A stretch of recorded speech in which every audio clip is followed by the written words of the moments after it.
everybody. So welcome to another episode of Barzinga. I'm Chris Rohn, one of your hosts. We got our other bartender, Rich. I'm Hen. I'll be your bartender. And today we have a very special guest, Charlie Adlard.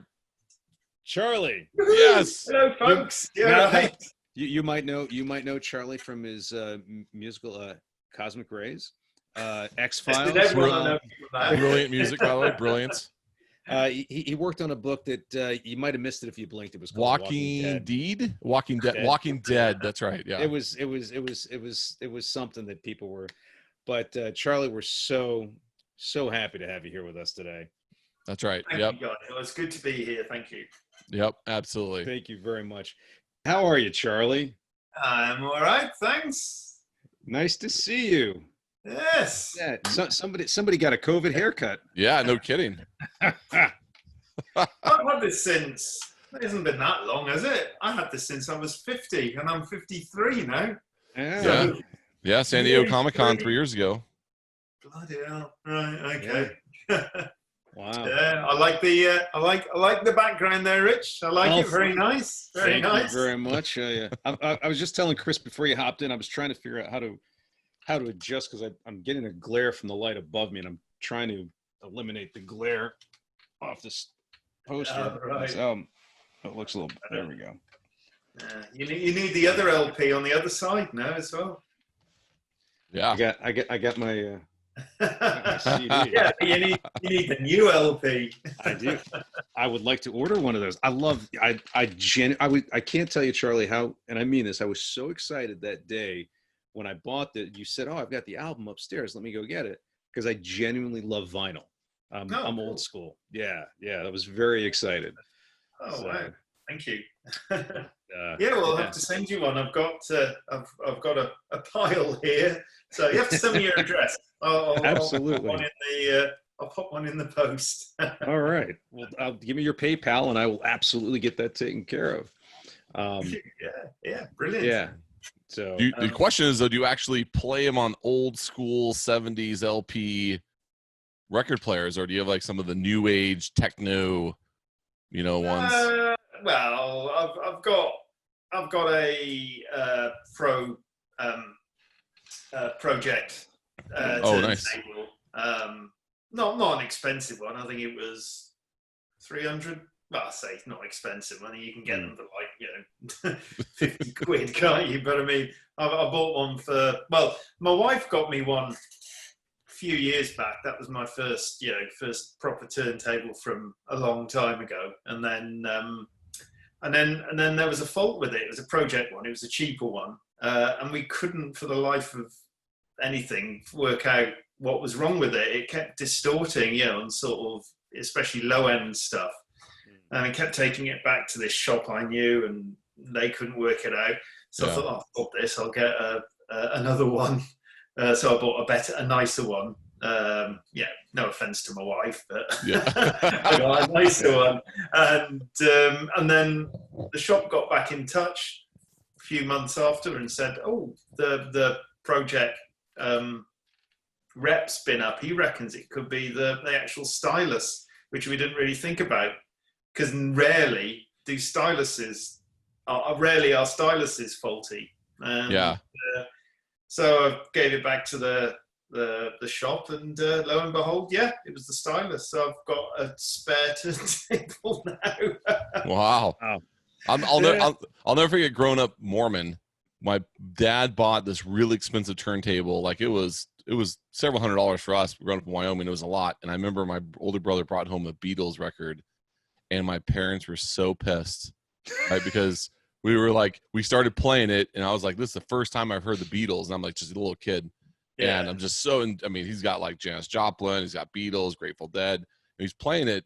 And my parents came downstairs and they were like, "What is that?" Because, in Mormonism, you're not allowed to listen to the Beatles.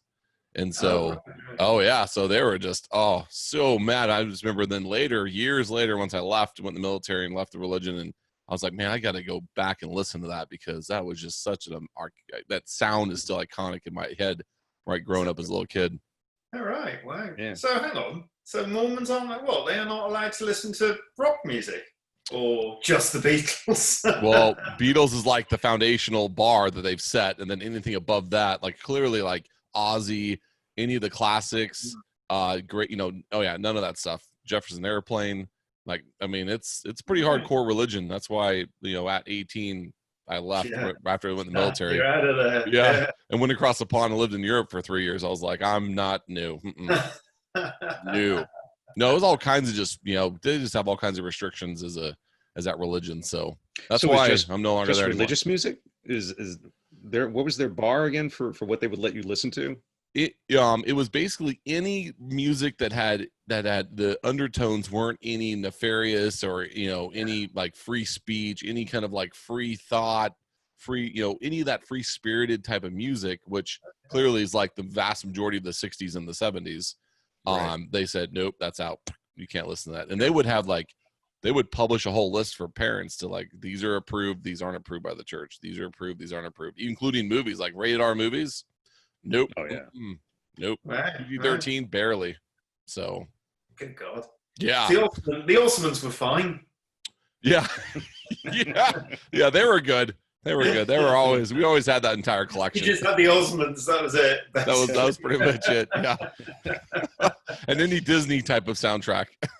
Wow. God, that's really quite, bland, isn't it? Basically. Oh, yeah. That's why, like, when I got older and out of it and went back to listen to the old vinyls that we still have, it was just, oh man, I tell you, it felt like going back in time, being the first time listening to them. It was such a moment. But yeah. Very cool. Very cool. Yeah. No, it's. I like.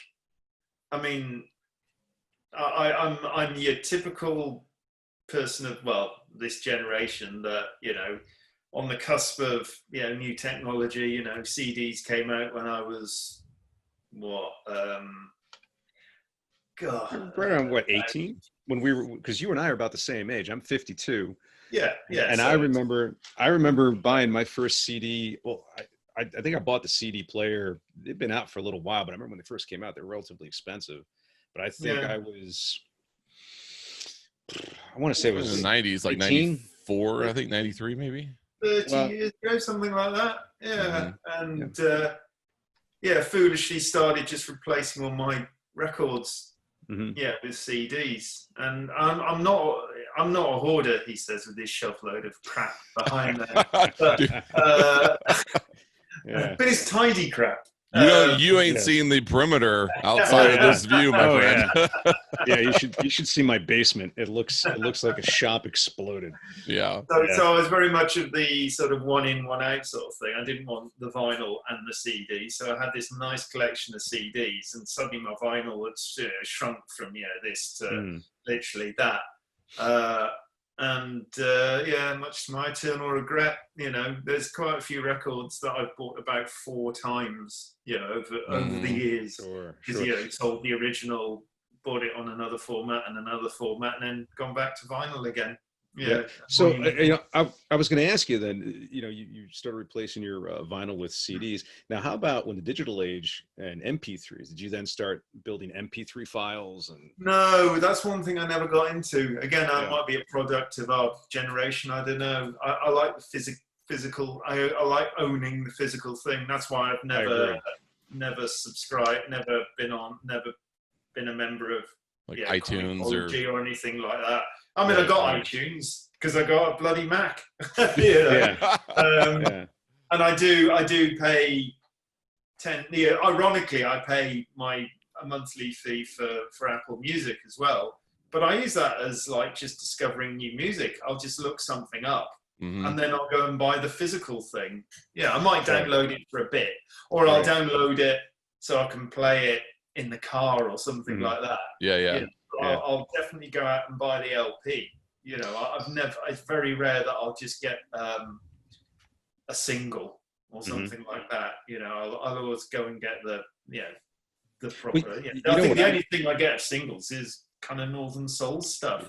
Yeah. Things like that. Because, my daughter actually started taking the old 45 records that I had, 45 singles, and she's decorating the wall in her bedroom with the 45s and the vinyls. It actually looks kind of cool. That's nice. Cool. Yeah, that is really nice. Yeah. Even when I was a kid, I never bought singles. It's funny. I've got a very, very small section of singles, and I've never, even when I was, 16 or something like that, I wasn't buying, singles. I for some reason, I went straight to, I went from cassettes. That was the first thing I bought. I miss cassettes. I actually do miss cassette tapes. Do you? Yeah, I do. You guys are pups. I miss 8-track. Reel to reel. That's what you I'm actually in my Reel to 60s, reel. Charlie, but I live in Arizona, so we got lots of plastic surgeons here, so I look a lot younger, but no. Yeah, cassettes were great. Remember the tape, putting the masking tape over the corners so you could dub them? You could record them? Oh. Absolutely. Yeah. Oh, I did all that. Yeah. But no, I don't miss tapes. I really don't miss tapes. That's the one thing. You just think, there's this kind of minor revival for, cassettes now. You just think, no, I can understand the revival for vinyl, more for the fact of, no, it's not necessarily the sound quality, because I know a lot of, especially new vinyl, is now the masters are taken off the old CDs, so you're not getting a better quality. The only decent vinyls are the ones where the masters are taken off the original vinyl. And to be honest, I've got a bit of a tin ear anyway. I don't think I can tell the difference, to be honest. I buy vinyl because of the packaging. It's as simple as that. And I also buy vinyl because it forces you to sit down and listen to something as well. That's true. I was going to ask you that too, because like I have from the military, I've got hearing loss, right, and from almost getting blown up and killed in Bosnia back in the day. But like when I sit down and listen to vinyl and CD, like I can't really tell the difference either, right? So I don't get it, right? So people are like, "Oh, vinyl is absolutely so much better." I'm like, I just take their word for it because I can't. Yeah, the only time. Sorry. It's more of a purist. Yeah, I think so, and I think people do have a certain. I mean, I'm building a house, ongoing project for about the last God knows how many years, but the guy who's doing all the smart house kind of, and setting up, how speakers and everything around the place.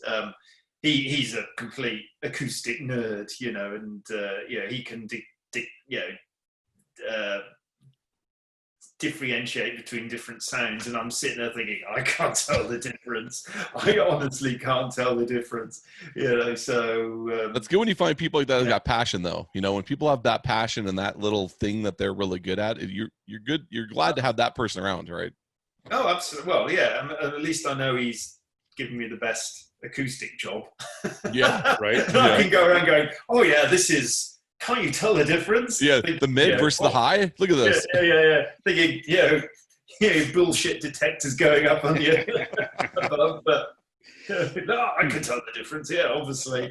It's a funny old thing. But I can certainly tell the difference when the album here. You can the scratches and the dust specks on the album. I like all that. I think the only time I'll tell you what I could tell the difference of was.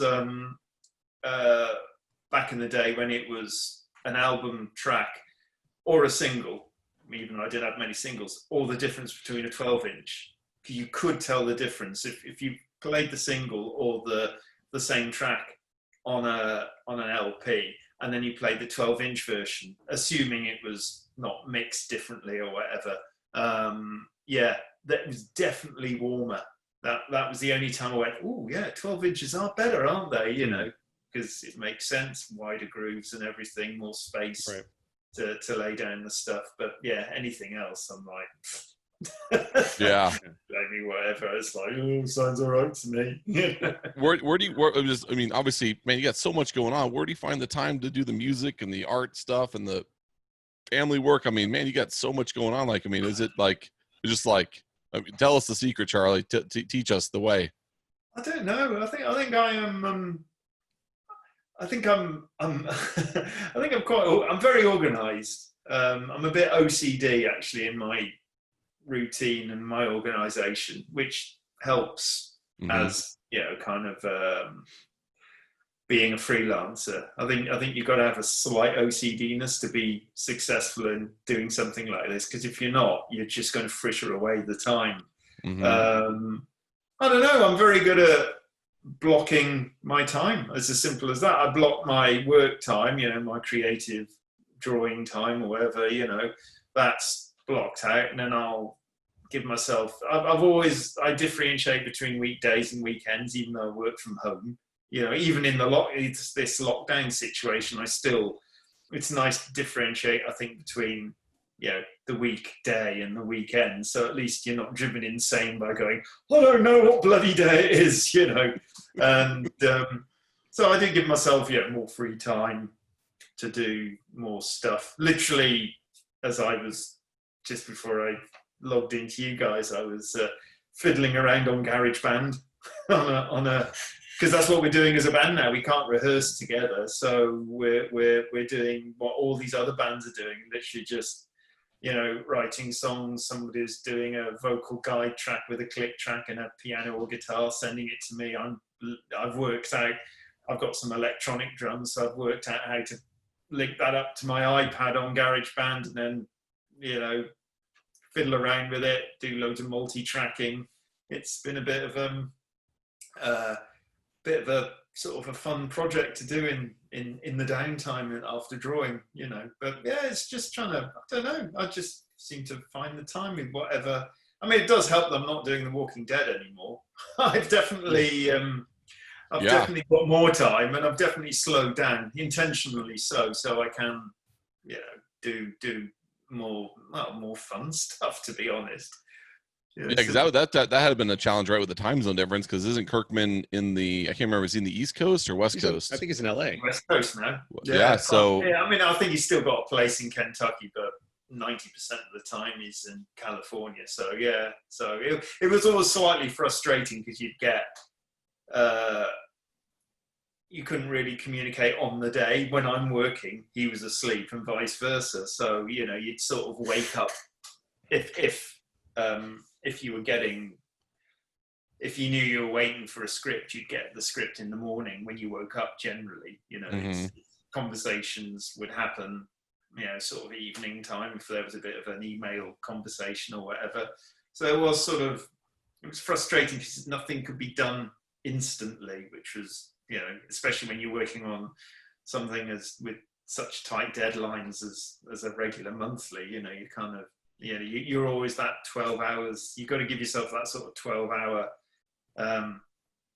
leeway, I suppose.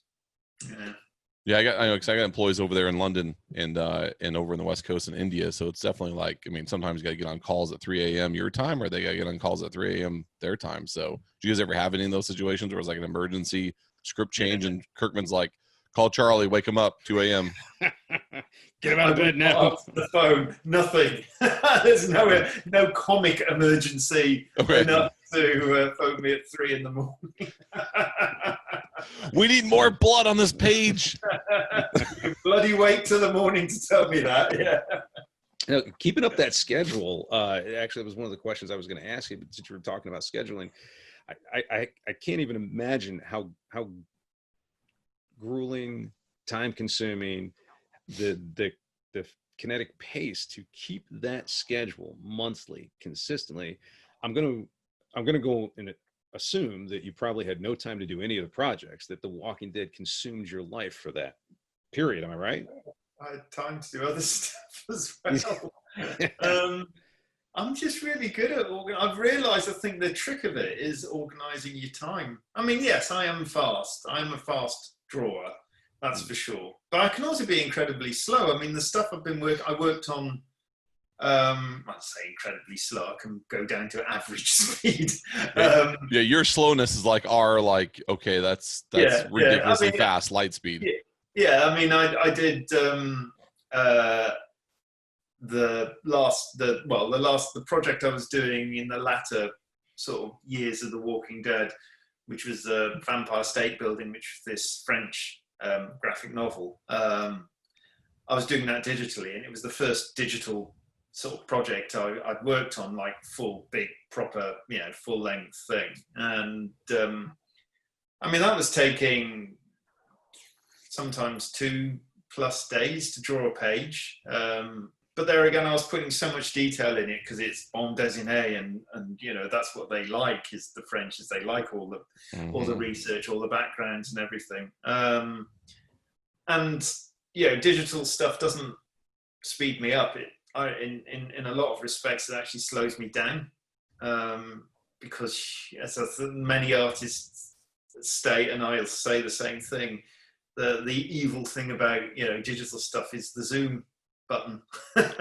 Oh yeah, the pixels. When you zoom in, the pixels. You can just work on something that might be that big on the comics page, and you're going into all this detail, and you'll just get lost. But you can't help it. I know a lot of artists actually fix their Cintiqs or whatever to zoom in only to a certain amount, so it stops them from sort of fiddling and just getting into the minutiae of something that won't even be seen or whatever. But I haven't done that. And you just end up noodling, and there's the undo button. You notice a mistake you might let go on something you've done on a page, because it's just too much hassle, getting the white out and trying to fix it, doing all that, and it's always a bit of a botched job. Whereas, digitally, you can just fix it like that. But the problem is you just keep noticing mistakes then, and constantly in this sort of almost circle you can't get out of, because you're just constantly fixing stuff, because you'll see something else that's wrong and you think, oh, that'll take me 5 minutes to fix, and you just do it again. But it's 5 minutes I probably wouldn't have spent fixing it if I was sat at my drawing board. So it's all things like that. And as soon as you get the kind of the mentality like, oh, it doesn't need to be done, there's no deadline on this, you instantly slow down. The most healthiest thing on The Walking Dead was the deadline, because it gave you that sort of, shall we say, laissez-faire attitude. You just didn't you couldn't care that much about each page. It sounds awful, but I think it helped, because you get these sort of marvelous serendipitous moments then when, things would just all work out because you weren't thinking about it too much. Because you're thinking, got to get it done, got to do my, X number of pages, quota today, sort of thing. But I still work 9 to 5 on The Walking Dead. I never let it take over my life. I think that would be really dangerous. I got, my kids have literally grown up through The Walking Dead years. When I started The Walking Dead, I had my youngest was pretty much, 16. Pretty much. He might not have been born when I started The Walking Dead. It's hard to. I was working on. He's 15, and I started working on The Walking Dead about 16 years ago. Yeah. So, he's known, me working on The Walking Dead all his life. My eldest is, was 2 or 3 when I started. So. What age did you get them introduced to The Walking Dead? Just curious, because I have an 11-year-old boy and I haven't shown him anything yet, so I was just kind of curious on it. Well, my eldest, he sort of got mildly interested in it when he was about 12. I think what happened, because we as a family, we've been to San Diego 3 times. I think they came. I think Cal, my youngest, was about 5 the first time we went to San Diego. So Dylan, my eldest, would have been 7 or 8. Then we went again 2 years after, so he'd have been about 10 or 11. And I remember we went to the big panel then, the big Walking Dead panel, and we were sat near the front. And I sort of looked at Dylan, he was really into it. And I was thinking, I can't not show him now, because he's seeing it all. He's being enveloped in all this walking. He'd met some of the stars. He'd sort of been backstage at San Diego and all this sort of stuff. So he did start. He started reading. He's dyslexic, and it was good actually. It was good for him because he started reading the comics. So that really helped because he wanted to read the comics. And he started watching the TV show, but. Because I haven't watched the TV show past season 4, and at first I thought, oh, I'll carry on watching it because he'll want to watch it, so we can have a father-son bonding time sort of thing, watching The Walking Dead together. I think, but he lasted until season 4, and he lost interest as well.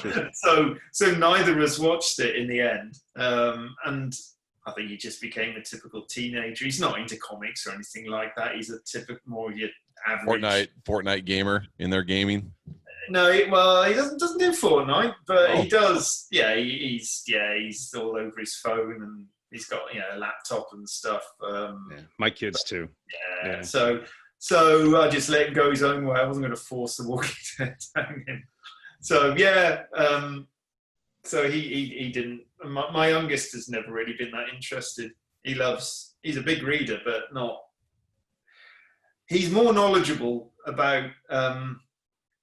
He's more knowledgeable about Marvel and DC than I am, but not from reading the comics, from watching the movies and stuff on YouTube and all that stuff. He can tell me more about Marvel now, especially Marvel in the last 20 years, which is obviously what the films are more based on than I could. He knows more of the characters that pop up in the films, the sort of lesser known characters than I do, and he'll go and read the comics that have a connection to the movies, but he won't sort of pick up a random comic or whatever. So me and my youngest bond over Lego anyway. Lego and Star Wars. I was going to ask. Right. Here we go. Now, before you get started, because this is going to be a good conversation, but Chris, we're running a little late here. We got Charlie, I got my Walking Dead. Oh, right, that one. Yeah, very cool. Oh, very nice. Yep. And well, behind me, I've got all the other 3 bottles. So I wasn't sure if I was going to crack my Walking Dead whiskey or not. I still haven't opened this up. Oh, wow. I didn't know they did that. I didn't know they did that either. No. That's pretty cool. I got that online. I don't know half the stuff they do. So. I got to say, I love the cork. When you pop the cork, you got a little picture of a zombie on the cork, which is kind of nice. So, even though it's early morning here, in the spirit of if I was religious, I guess I'm taking the sacrament, right? I guess I'm taking the. There you go. There we go. Well, actually, let me go and just. Yeah. All right. Right just on. hang on a sec. Yeah. Right. I won't be a second. Yep. Here at Barzinga, folks, we like to a little bit of that alcohol with our pop culture talk. That's right. That's right. I didn't realize that about the cork. I'm gonna have to go back and check my cork and see what's what I got on there. To be honest with you, I had no idea. I'm gonna get a Lego set real quick. Hold on. What are we drinking, Charlie? What do you got? Gamma Ray. Gamma Ray. Is that an IPA? It is. It's an American pale ale, apparently. Oh, good. Very nice. There's a bar in town. I mean, it's not like I frequent it that often. I rarely go out. Well, obviously nowadays don't go out at all. Right. But, right. There's a bar in town that has this, and it's on tap in this bar, and you kind of quite often meet friends or whatever. We'll send you a nice package from America then, if you like some different types of beer with. Oh my God! Rich and we've got like refrigerators full of that kind of beer. I do like a nice pale ale. But, I have an office just about 2 minutes up the road from my house, and the refrigerator, the full fridge, it's just nothing but beer. Yep. Nothing but beer. Well, buddy, welcome to Barzinga. Yep. Welcome to Barzinga. Here's to you, pal. Cheers, Charlie. Thank you guys. Yeah. Cheers. Well, that's pretty good. Yeah. No. Oh wow, that's I'm drinking the this is the cab. So in my good old NASA in spirit of your. I got the what do we have here? Very cool. Oh, read all of them. Great. So yeah. So we. All right, you two talk Legos. Let's talk comics. So you two talk Legos. So Charlie, I'm a huge Lego fanatic. So this is a rare employee distributed only Christmas Legos that they give out to all the Lego employees. But what you can't see here, I've got How about did you get that one? through a friend of mine that's overseas, over in that works for Lego. So he sent me his. So this is can't even buy though. You can buy it on eBay, I think, for like $500-600, but it's celebrating the 20 years of Star Wars. So I've got because of where is it? Which one is it? It's somewhere, I can't remember which one. Is that I've got a couple of pieces. I got that. I got that one right over here in the box still. Yeah. Yeah, that's from San Diego Comic Con. That was a San Diego one, wasn't it? That was exclusive one. Yep. Yeah. Yep. Yeah. Because I'm sure. Where the hell is it? Wasn't there? There was a really rare the Star Wars. Whatever. Not the Star Wars con. The Disney. Wasn't there one? Can't find it. Huh? Can't believe I can't actually find some Lego. You mean the Star Wars Celebrations? Yeah, the Star Wars Celebration one. There was Yep. I've got that one from last year. That was a really rare one. I'm trying to remember what it was. Is it this one? The Sandcrawler? No, but I have got that one. Yeah, that's up there by my. You can actually see it. It's because I've got the actual Sandcrawler. Yeah, oh, nice. Yeah, here's the open boxes. I've got what you can't see. All this is apologize for the camera, but what you can see now, Charlie, I've got about. I'm gonna do this up, messing this up. Yeah, my cables are a little wonky. Oh my Lord in heaven! Oh my God! Can I go and get my son? Yeah, please, absolutely. Look, hey, Charlie, we'll look at this though before you go get him. Wait, hang on a sec. He's gone. That's awesome. How long did it take you again to do that Falcon? I did a time elapse video, but it took about 2 weeks, about 36 hours across the 2 week period of time. So wow, I'm fascinated by the whole Lego process and what you're able to put together. I can truthfully tell you, I haven't touched Lego since I was 7-8 years old. Yeah, but I'm fascinated with the different kits that they come out with, much like that Falcon that you put together. All right, let me show it to him. Hi. This is Cal. Hi, Cal. Look at this. Look at this.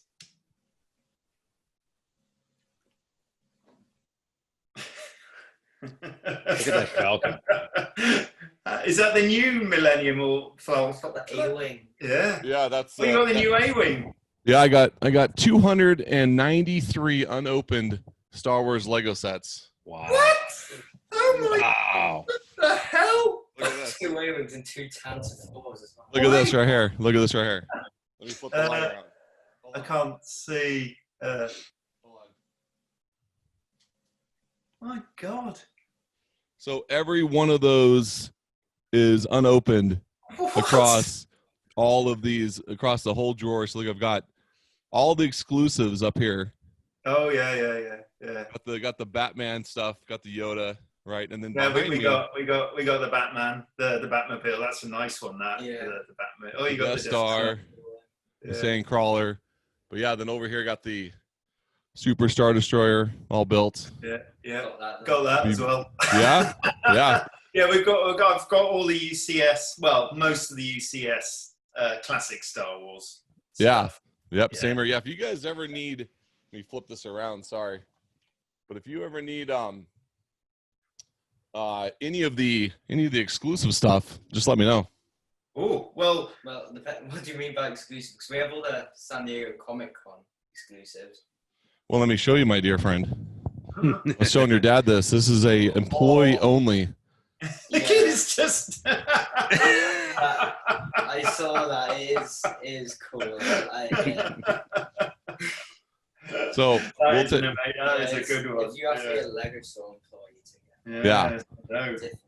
Yeah, so but any of the other exclusives too, though, that come out, any of the minifigs, I've got probably every single minifig. In fact, this is pretty cool. You guys are like, this is actually over in London. a company called wickedbricks.com. They make You heard of that? Wicked Bricks, no? Wicked Bricks. They make the stand. Let me show you. So they make display cases for we got sets. that. Yeah, that's very cool. Yeah. That's They- nice. and that's what made the stand for the Falcon to do the 45-degree angle. I just built that I did a time lapse video I'm going to publish here shortly, but I got how you got that displayed on an angle like that? It's amazing. from Wicked Bricks. Yeah, they make the stand. They do a really great job, but I also bought the Death Star Hangar Bay mock Lego set that's LED lit that the Falcon, the UCS Falcon, the new one, will fit inside, and I'm putting that in a custom coffee table I'm building that's all acrylic. We're gonna do that. We're gonna do that in the new house, but not in a hangar bay. But now I'm thinking, wait, I'll send you the hangar bay. It's amazing. The quality this guy made it's the New Hope hangar bay from Death Star 1. Oh my! And it has the little doors with Obi-Wan and Vader fighting. It's got the TIE fighter elevator in it. I mean, it's all LED lit. I mean, it's Oh my beautiful. gosh. It's beautiful. That sounds amazing. Yeah. And wait, so this is what you're going to put inside the coffee table? Yep, in the movie room that I'm building. Yep. Oh my gosh. I can't wait to see that. That sounds really cool. When you and I had talked about this earlier. Yeah. Because I've got. I wish I could. I'll take some pictures. I'll send them. Do I'll it. email you after because I'm on the computer, so I can't really grab the computer and. Yeah. Upstairs, I've got a 3-foot tall Lego Mechagodzilla. Really? Yes. 3 foot. Wow.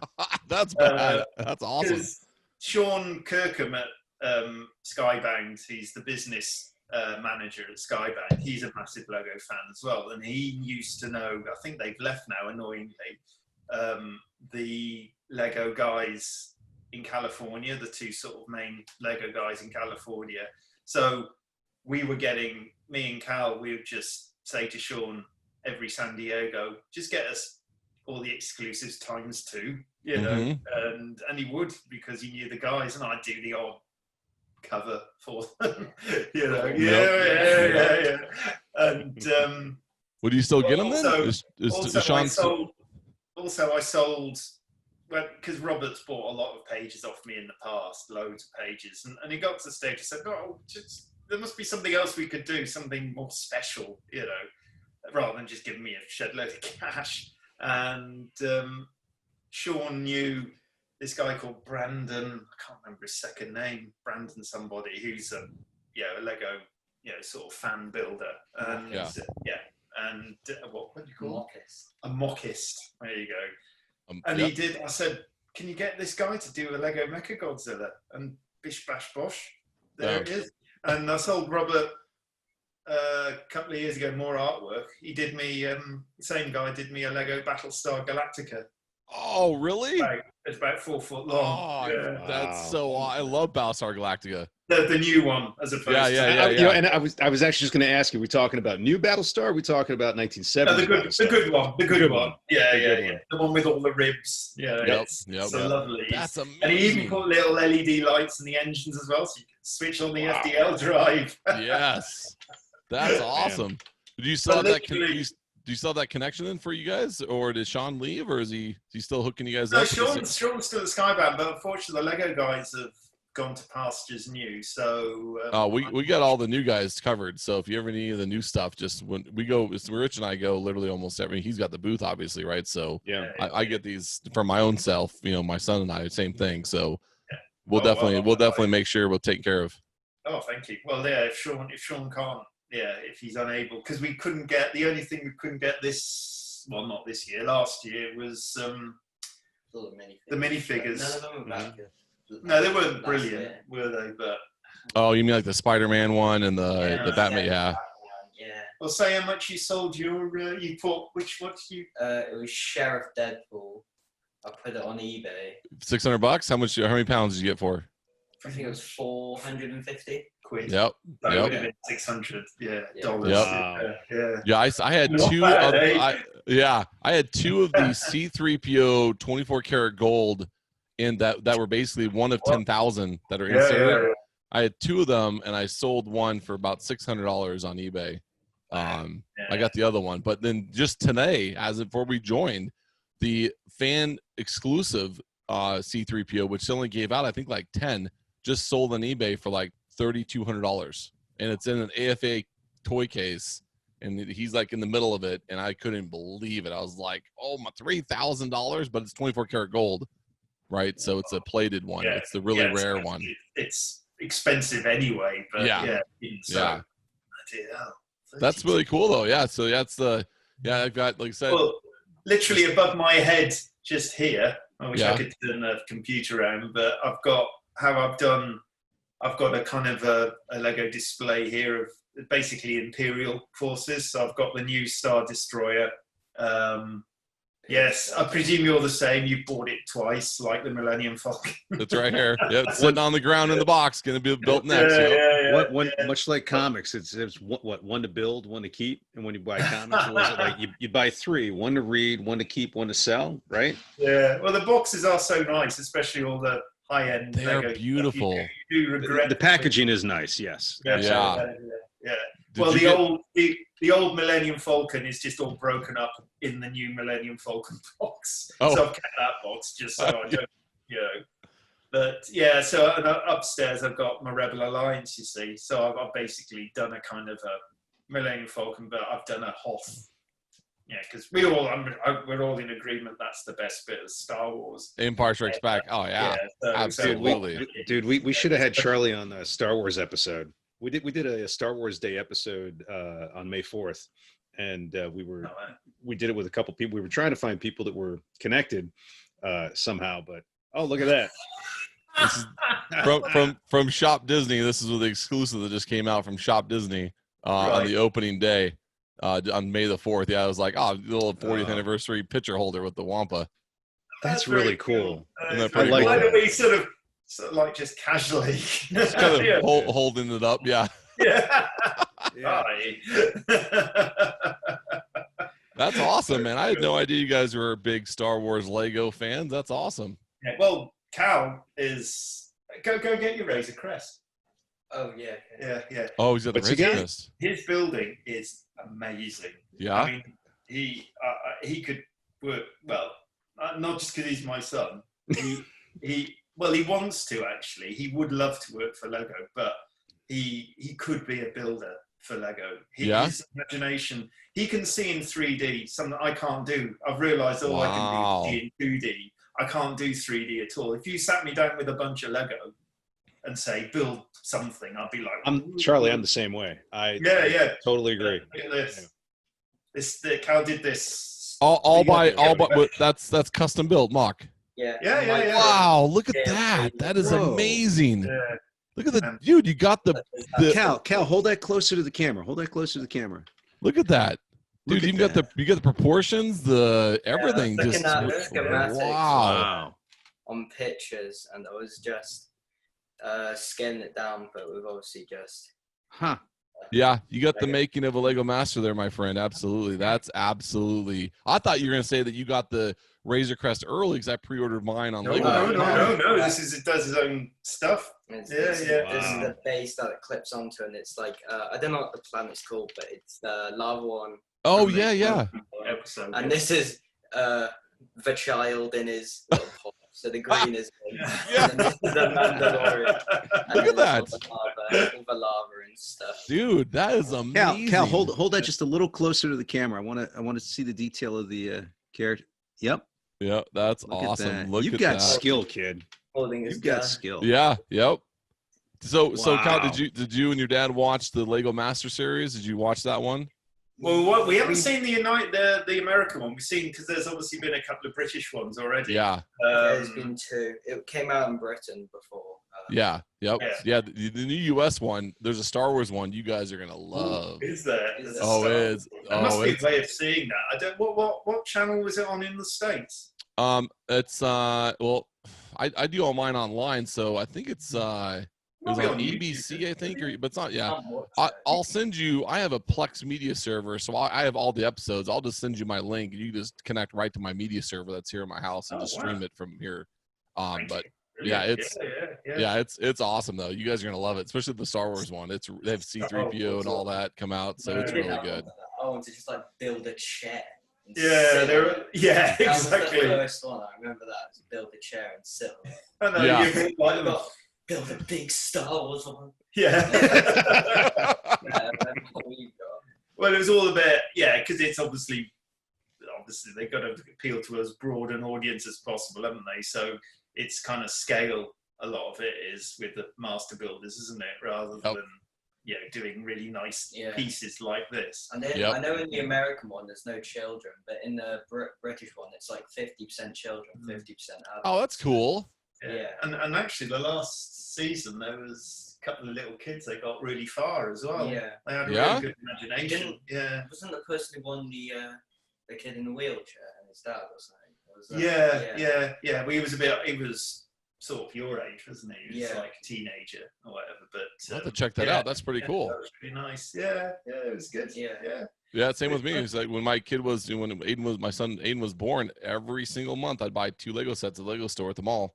And then just build them up. That way him and I can build them together. And so he helped build all the big UCS sets, and I built like a big Lego table for the Mindstorm EV3, for all the first Lego League stuff, all the robotic stuff. So we get into that sometimes, but that's pretty cool. Well, you're gonna have to send me a link to the Millennium Falcon docking bay. I'm seriously tempted to ask this guy if I can have one. Oh, and I think build a coffee table around that. It will be incredibly cool. Yeah, amazing. I'll send you the links to everything for sure. Yeah, and I'll send you kind of the step by step how I'm doing it. I'm gonna do a time lapse video. I did a time lapse video building the UCS Falcon. I'm gonna do one for building the mock Death Star and hangar bay, and then also the table. But Chris, when do you think you're do you have when you're gonna get started on that? Do you have an end date, like when you think it'll be done? Well, I wanted to get started on during the lockdown. That's why I built the Falcon, but then I got sucked into remodeling the kitchen. So I've been like restaining cabinets and granite. So I'm hoping to get, started on that here next month, because that's when we start the movie room project. But it'll probably take, I'd say, a good solid month, because it was 30 some hours for the Falcon. I don't know how long it took you guys to do your Falcon, but I mean. Oh, it's a good few solid days of we split it over a couple of hours there. Yeah, no, it's a long old haul, isn't it? I know, yeah. Now I'm like you with OCD a little bit with the Lego stuff, because the mock Death Star hangar bay is obviously not Lego branded Lego parts, right? It's the aftermarket Chinese knockoff one. So what's taking me so long is I'm going through and counting, putting all the different pieces, and I'm going on bricklink.com and I'm trying to buy all authentic Lego pieces to match, to match those. Cause I just, even though you don't see the Lego stamp on top of all the pieces, but I can't bring myself to get any of that. You're purist. Whenever I see it in the store, I get really annoyed. He does. He gets very triggered. Yeah. The blood's starting to boil. Yeah, we might be related then, my friend, somehow. Because I've been to like abroad and like marketplaces, and I see all the crappy knockoff versions that are like, the logo looks like Lego, but it says something like Lugo, yeah. Yeah. I know the most famous one is Lepid. Oh, they can't use the license for Star Wars, so they have to make the logo look similar. So they put Star Wonders. Yeah, it's Star Wonders, isn't it? Oh my gosh. It's WRNS. It doesn't even, you can't even pronounce it. So let me ask you a question, because again, I'm not a Legos guy. I was telling Chris, I haven't used Legos since I was 10, but I am very fascinated by the whole intricate designs and the models that are coming out now. The knockoffs that you're referring to, are the parts interchangeable with actual Lego pieces? Will they all connect the same? Yes, sort of, but there's a thing in Lego called clutch power, which is how well the pieces stick together, and the rip-off versions tend to have a loose one, so if you put like a brick and a brick together made up normal Lego, they'll be quite tough. But if you put a Chinese one on, it would just sort of just pull off really easily. And maybe even if you just shake upside down, it would fall off. Yeah. So it's a piece of big crap. plastic. Yeah, basically. Yeah. Yeah. So if you try to combine both, it would be like a weird half model, which would some of it would stay together, some of it would just sort of almost collapse. Yeah, you have to be very careful. That's another reason why I wanted to go out and farm out all the original Lego pieces for this mock Death Star hangar bay, because I'm sitting there thinking in my mind as I'm building this, it just like collapses in on itself. Yeah, right? Yeah, that'd be slightly annoying. Yeah, you're gonna need some Craggle to hold that all together. Craggle, Mr. Craggle Business. to hold it together. That's right. Yeah. Well, Cal and I, we'd booked, believe it or not, we'd booked to go to Denmark in April, this April.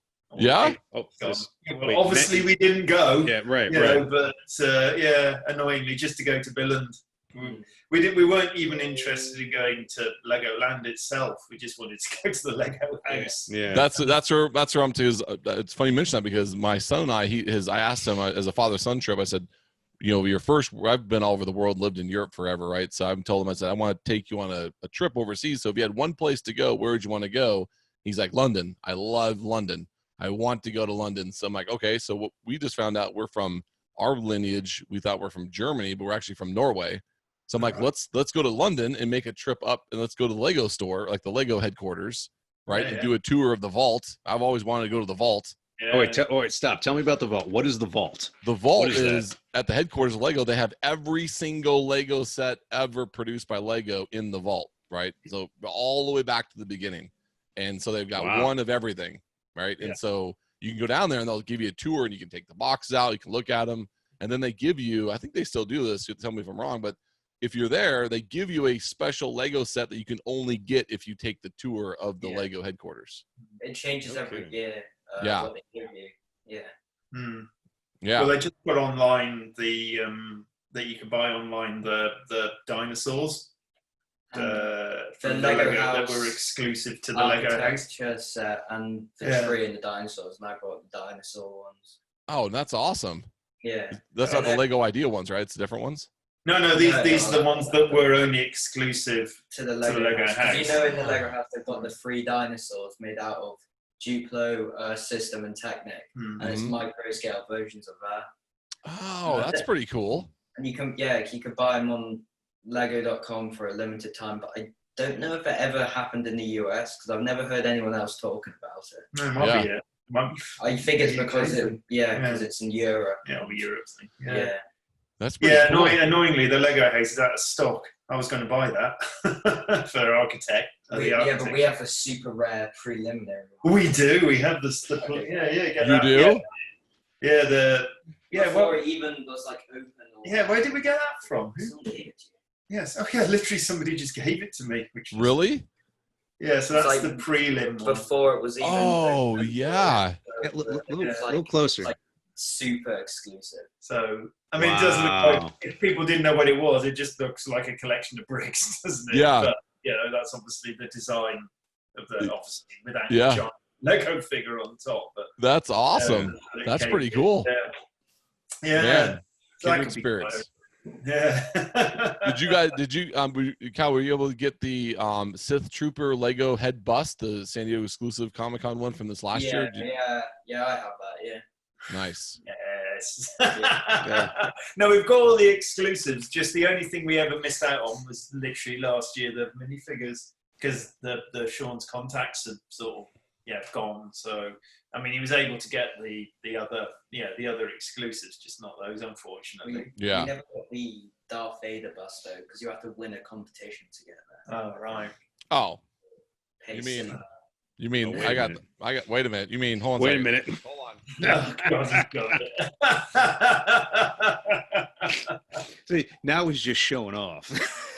Well, I'm saying only because I could probably send him this one? Yeah. How did you get? Did you buy it on eBay or something? No. Got it at San Diego Comic-Con. I got 2 of them, so I'll put one in the mail for you guys. Yep, last year. It was Chicago Star Wars Celebration. Or Chicago, Celebration. Sorry, this was This is the show. Yeah, Star Wars Celebrations exclusive. Yeah. Jeez. Wow. So I got 2 of them, so I'll put one in the mail for you. Hey, Charlie, do you think there's Wow. a fine line between collecting and hoarding? Not with Legos, Rich. You Well, shut your mouth. I can never have too much Lego.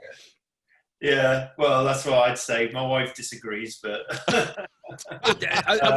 I was going to ask you, how does your wife? Because I know how my wife feels about all this nonsense. How does your wife feel about what you guys got going on?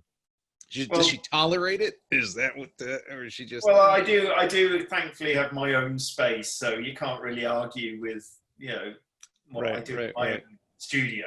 And I did build an extension where Mechagodzilla and Battlestar Galactica and the Millennium Falcon and the Superstar Destroyer and various other UCS sets sit. It was meant to be for both of us, but it's kind of turned into my space. It's got all my drums in there. It's got all the Lego in there, and a few other choice pieces, But it's not. It doesn't spill over into the rest of the house. You've got all your stuff in a room. Yeah. We still call it. Right. You are running out of space. Hence why we're building a new house. Oh my gosh. That's why I'm almost done renovating this house, so I can buy a bigger one, so I can actually need more space. Need Lego. Need a Lego room. Charlie, I've seen images of this guy's house, and honestly, I can't for the life of me understand why he's making all these renovations just so he can sell it. I would love to live in a house like his, but he's going to buy something bigger. I think it looks great. Everything that you've done looks fantastic. Well, thanks, man. Yeah, you probably appreciate this too, both of you guys, because in the a typical like den is like in some houses like an open archway, just kind of walk in. The minute I bought this house, I'm like, that's got to go. I've always wanted a Bruce Wayne Batman bookshelf, hidden bookshelf where you pull down the book or you do the piano thing. So yeah. So on my back wall here, I tore all that out. Here, I'll turn around and show it to you. You've got a hidden door. Oh my gosh. There's my bass guitar. Hey. But yeah, so what I did was this thing is what I did was that I put in these 2 recessed bookshelves, tore everything out, made it look super custom. So when you walk in the house, it looks just like 2 bookshelves recessed in the wall. Then you have 2 different types of book series, trilogies, Star Wars, obviously, that if you get them with the books in the right order, it'll unlock each door. Wow. Oh, and then that's crazy. And then I have Darth Maul's lightsabers as the handles on the backside. And then I did dry erase paint, so that way when I'm working doing designs and stuff, I can use a dry erase marker on the back of the door. But my God. But it's not a big enough room, though. That is total criminal proof, because they've got to get Star Wars things in order to be able to access your man cave, haven't they? Yep, absolutely, totally. Because I've got like all your stuff. I got my Star Wars collectibles, obviously. I've got all the original comics signed by the full cast in here. I mean, it's just everything, right? There's just so much collectible stuff. But it just I'm just running out of room, so I'm gonna have to just do something bigger. I've maxed out. Literally, I have maxed out book wise. I've started to stack my books, on top of books, which I hate, being a bit OCD about stuff. Sure. I want my books, all sort of, just nicely. So yeah, I just thought, I got a load of original paintings and artwork and stuff, which is just sort of now literally piling up in a pile next door, just because I've run out of wall space until we move. So yeah. It's a good problem to have, isn't it? It's a good problem to have.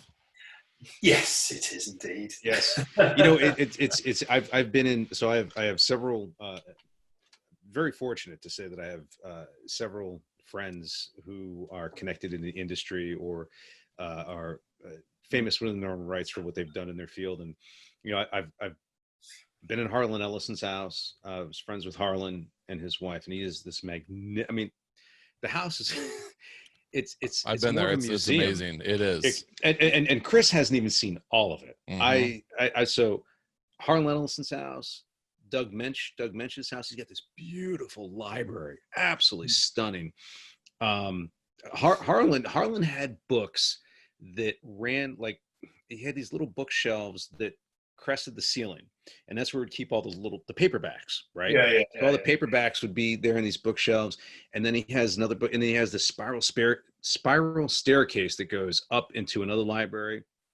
The first time I was in his house, he's giving me this tour, and he has hidden doors, hidden rooms. I said, and he's designed it all himself. And I said to him, I said, Harlan, I said, if you weren't a science fiction author, I'll tell you what, you had a career ahead of you as a Frank Lloyd Wright designer. Oh my gosh. And Doug's got this beautiful library that has all of his hardcovers, his paperbacks, his VHS tapes. And the last time I was at Doug's house, in the dining room, he has this bookcase, and I thought I was looking at vinyl. And I got so excited. I go, "Oh my God, Doug, I love your collection of vinyl albums." And he goes, "That's not vinyl. Those are my video discs." He's got discs. The laser discs? The laser discs. He's got a library, and it's pretty impressive. And there's two. So on one side of the kitchen, or on one side of the dining room, he's got one rack, but on the far side, he's got this wall that, man, it's got to measure. I don't know if it's I'll say almost 7 feet across from floor to ceiling. And again, I thought it was vinyl. It's all laser disc. And I asked him, I said, have you actually watched a lot of these? Yeah, he says, most of them, but you can see some of them haven't been opened yet, but it is impressive. And again, I've never owned a laser disc player, but I've always loved the packaging and the idea. Yeah, the same as vinyl, isn't it? Yeah. Right. Right. That really big with a big film poster on the top, on the front, and everything. Yeah. Yep. The libraries are fascinating. Yeah. No, that's what you sort of. That's Laserdisc in the UK didn't have as big an impact. I don't think it did in the States. It seemed to come really quickly and then be surpassed by DVD, CDs really quickly. So the window for Laserdiscs in the UK was really, really narrow. So you didn't really get many. You couldn't get into many shops, and it just wasn't there. So as it was in the States, I think. Well, in the States, if I remember right, and Chris, you might refresh my memory, but I feel like the laser disc boom was more late 70s, early 80s. Does that sound about right? Yeah, it was in the early 80s. Early 80s, like after, it was like 85, 86-ish is when the big 1984 commercial from Apple, Steve Jobs, came out with the Macintosh. So it was then it started taking off, right? But it was like Charlie said, it was a very short window because a lot of manufacturers couldn't build the players fast enough, right? And then all of a sudden they came out with technology to shrink it down, right? Yeah. So then and plus, like you said, just everybody was on VHS. People were like already committed on VHS. Sure. I'm sure you guid had just shelves of VHS, right? People were like, I'm not gonna get rid of all this. It was almost too soon. It was too soon to change. If it had come out, 3 or 4 years after. Yeah. Personally, I was Betamax. Betamax was my. I was Beta. I thought the quality was better. I thought the quality was better. Again, in the UK, we never that war never really happened. It was by the time it got over to the UK, VHS already won. There was the odd Betamax thing here and there, but. God, remember the stupid rewind machines for your VHS tapes? Oh my God, I hated those things. Giant machines. And then if you didn't like spray it down, like get the dust out of it, the tape would get you'd ruin your whole tape because it'd get all bunched up, and it's just ugh. Oh, that were the days, eh? And the remote control. Literally, we had a remote control which was on a wire. It's still attached to the machine. It was just the most pointless thing because I think it just had play and stop. That was it. You might as well have just got up and done it. Cal, when you have kids someday, you're gonna be like, man, I remember back in the day we had like this thing called Netflix and video on demand. And your kids are gonna be like, what? That's stupid. What was that? I just injected into my retina. I have a chip. I have a chip in my head. I can just, I got a chip in my head. What are you talking about? Streaming this Netflix. Yeah. So, wait, you guys had to like sit down and watch this like with your eyes? Like your mind just didn't like absorb it like automatically? Like that's silly, Dad. Speaking of Netflix, I wanted to ask you, Charlie. So when you in this lockdown, what have you guys been binging? Is there a specific? Are you like there's sitting down saying to your wife, all right, now's the time we're gonna watch Homicide. Now's the time we're gonna knock out all of Supernatural, or there a Breaking Well, we Bad. We're gonna watch Better Call Saul. we What? did watch. I mean, we didn't get Disney Plus until, believe it or not, because I think what they did, they wanted to make it open European-wide Disney Plus. So we literally didn't. Well, was it March or was it April? I can't remember. Early April or late. Yeah, literally, we didn't get Disney Plus until then, so we couldn't watch. Well, we could. I suppose we could have watched, copies of The Mandalorian somewhere else, but we dutifully waited until it was on Disney Plus to watch that. So we At the end of the day, isn't that the only reason to get Disney Plus? Just so we can watch Mandalorian? Clone Wars season 7 for me. Clone Wars series, yes, Clone Wars. yes. That's my son and I's passion. That's what we sit down and watch and rewatch over and over again. You won't That's watch the Clone Wars because it's got to do with the prequels. Hey, no, Charlie. No, I've heard people say, because I read the podcasters that I listen to that you follow as well, that Weekly Planet. You would love it. That guy on that podcast said that all he did was literally watch the last 4 episodes of the Clone Wars, because people said, just watch those. You don't need to know the rest. And he said that's the best bit of Star Wars outside of the obvious stuff. Yeah. Amazing. I did see the last sort of 10 minutes, and it was pretty impressive. I'm telling you, I'm like you, man. Like I'm old school retro. I mean, you see, I got the original San Diego Comic-Con Star Wars poster, right? Yeah. I am like hardcore original trilogy all day long. Empire. However, with all things, there has to be a beginning, right? With all stories, there has to be a beginning. So you have to learn.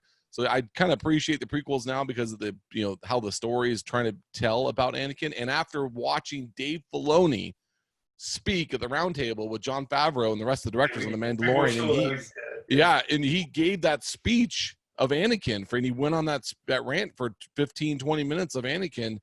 I have also appreciated the prequels more now just because of Filoni, but also you need to send me that link. I need to see that. Yeah, you'll love it. But then the Clone Wars animated series, though, Charlie, I'm telling you, my son and I, we started watching that years ago when he was just a little tyke, and I'm telling you, I've had a great appreciation for the prequel story, not the movies per se, but the story and the arc of all the characters, especially Ahsoka Tano. Like, I was like, who is this? Like, Anakin's got a Padawan, like this little girl, like what the hell?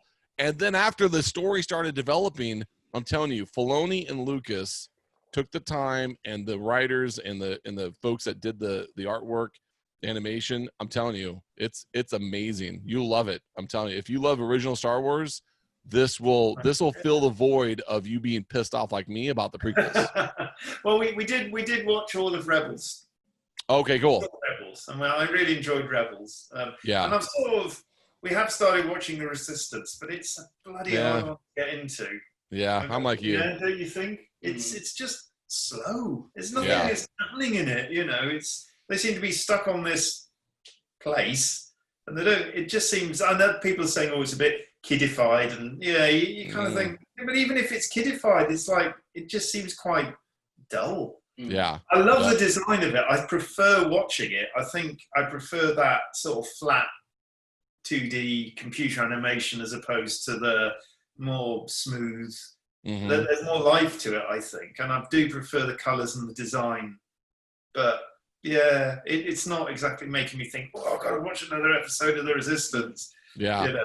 Whereas Rebels had that thrust to it that at least you wanted to come back and watch more. It had an ongoing story, But no, we really enjoyed The Mandalorian. I thought that was a breath of fresh air. Yes, so good, and especially if you guys watch obviously the behind the scenes stuff, right? I'm amazed. I thought they'd literally gone to various locations. Me too.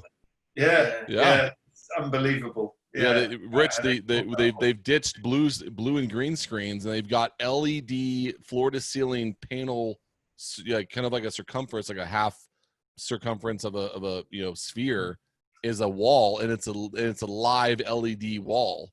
So really? when you're watching it, that same what Charlie said to me, I thought they were like at different locations. That's an LCD projected screen. So the actors are interacting with this LCD projection behind as the background. they have a floor where everything's for real. So Right. if anything needs to be interacted with, there's a set. But Right. everything around them is virtual, and the ceiling is virtual. That's amazing. It's gaming technology, apparently. Totally. Yep. Yeah. Wow. That's what it's all based on. No, it is amazing. You know, we're only one bad day away from being in the Matrix. Yeah. Or one good day. It depends on Yeah. I know. No, it is amazing. It is pretty incredible. Jeez. What they've done with that. Though I do struggle with watching those what they called the makings of. I forgot what they're called. The galleries, because you just get very bored. They're sat at the round table just loving everybody. Yeah. I think they're wonderful. You know, Yeah. you just think, Stroke ego, stroke ego. You did good. No, you did good. yeah, you did even better. No, you did even better. You know, and Carl, Carl Weathers. I just love you so much. Yeah. Yeah. Oh, that bit. Oh, yeah. I was just like, oh. When Gina, what's her name? Gina Guerrero, Carano, yeah. just fanboying all over Carl Weathers. You just, I know. That's why, like, that's why the Dave Filoni bit. That's like the only good hike. That and like seeing the technology, but the Filoni, like that guy is. I didn't think he was that George Lucas of a genius until I listened to him speak about the Anakin arc, and I'm like, wow, this guy. I thought I was hardcore Star Wars. This guy is like at a whole nother level, man. I mean, this is like a deep psychological, religious experience, right? Yeah. Whenever he speaks. I was saying only to Cal, wasn't I, a couple of days ago? I was thinking, in hindsight now, as much as the prequels were the worst directed of all the 9 movies, and the acting's horribly wooden, there's some cringy bits, all over the place. Annie, you're breaking my heart. Yeah. Yeah, exactly. So I but I was able to convince my she's at the time, my 11-year-old, I guess she would have been 8 or 9. I convinced her to watch the original trilogy with me, and she loved it. And it was a real joy to be able to experience that again through their eyes. But I tried to get her to watch the prequel, and she bounced. She couldn't take the prequel. Oh, really? No. Well, when you were young, I used to love the prequels. You were more, they were more kid aimed, so simples. But I actually did think that Jar Jar Binks was stupid, but I just really loved Episode 3 because I had General Grievous in it, and I thought he was so cool, and I still do. I think he's so cool. Well, based on that, Cal. So when you watch those movies, when you watch like even the Marvel movies, would you rather watch other kids on the movie scene on the movie screen, or would you rather watch adults playing these superheroes? Yeah, no, I was, even as a kid, I always thought kids, I hate them being the main stars. Like you didn't like I didn't. I'm not lying. I didn't. I used to think that adults should be the ones, because I always used to think the kids were like bad, especially Master Skywalker. There's too many of them. What are we going to do? It's like, you can't act. Why did they hire someone who can't act? Yeah, I used to think that was really annoying. Well, he could probably act. He was just badly directed. Yeah. George Lucas probably just went, say these lines. That's fine. That would be his direction, wouldn't it? So, yeah. And now that poor kid's in therapy. Jake Lloyd kind of checked out. Really? Yeah. Really? He's not done good. He's not done good. Yeah, he got hooked into drugs and in and out of jail, and I mean it has not been. He got bullied like really bad in school. Anakin. He was the police chased him down in his car. I'm pretty sure. It's a Shakespearean Greek tragedy, man. I'm telling you, it's so sad. Coughlin sort of scenario, isn't it? Wow. Yeah, it's super sad. Super sad. No, right. Yeah, because of the. He's in his. I presume he's 30. I think he's got to be in his 30s now. Wouldn't you say, Chris? Yeah. I think he's like 29, 30-ish now, but. Yeah, he might have been right around 10 when he shot the films, and those were over 20 years ago. Yeah, it's because if you read, I'm huge into the backstory of all that, but quickly, I mean, what happened when I found out is that all of the kids, like, Cal's, age, like Charlie, you and other parents would make fun of the Phantom Menace and make fun of that character, and that precipitated down to the children, and then the children at the school that he was at would bully him and make fun of him and like pick on him, and they just led one thing after another, and just kind of like just compound on top of itself, and just it's super sad. It's the same old story with Rose Tycho, isn't it? Yep. No one liked that character, understandably, because she was a bit rubbish. But, yep, total rubbish. Oh, yeah, absolutely. It's fault, is it? And trolls just took it upon themselves to destroy her as opposed to destroying the character, which it just seems. I know. The movie was just terrible. Like they just the whole movie, it wasn't her fault. It was the movie and Johnson. All of it was terrible. Yeah, exactly. Yeah. But then to compound it, bloody Abrahams goes and doesn't even hardly puts her in the final movie. Yeah. Rose, you coming, Rose? You coming? No, I gotta stay back and clean. Yeah, this is virtually what she says, isn't it? Rose, want to concentrate? I got this toilet I gotta clean. You go have all the fun though. I'll just be back here. I'll make some snacks when you get back. Well, that's what I was going to say originally in my disdain of the prequels, and there's a lot to moan about, but the one thing about the prequels was there was a point to them. There was a reason for being there. And in the end of the day, when you assess The Force Awakens and the other two, there's no reason for them. Absolutely no reason. They are just there purely as a commercial enterprise. Yeah, because I'm saying, it doesn't make sense because Anakin redeemed himself at the end. We had the conclusion. Of the Jedi. He killed the Emperor. Yeah. The Emperor. Yeah. And then he comes back, and that doesn't make any sense because he's not redeemed. He's not the chosen one. Is Rey the chosen one? So I'm going to ask you guys. So my biggest issue with that whole prequel trilogy. I had a lot of issues, but my biggest issue was by the time you got to the third one, Revenge of the Sith, right? Is that the name of it? Yep. See, I've even blocked the name of the movie. Fucking Well, they're so generic names, aren't they? If the generic names do not, it's like the Bond movie names you remember. Yeah. Yes. Don't die in the title, basically, because all the ones like that are just horribly generic titles that mean nothing, And Rise of Skywalker, Force Awakens. They should have stuck with Chapter 4 or something, right? There's no Skywalker. There's no Skywalker to rise. No. But sorry. But you go. No. That's okay. But you go to Episode 3, and you're watching, and you're waiting for 2 hours for Darth Vader, and then finally he's there, and believe me, I have a point. He's there. He's at the end, and he's a pussy. Excuse me, Cal. As he gets off that table, and his Frankenstein walk goes, no. Jump ahead.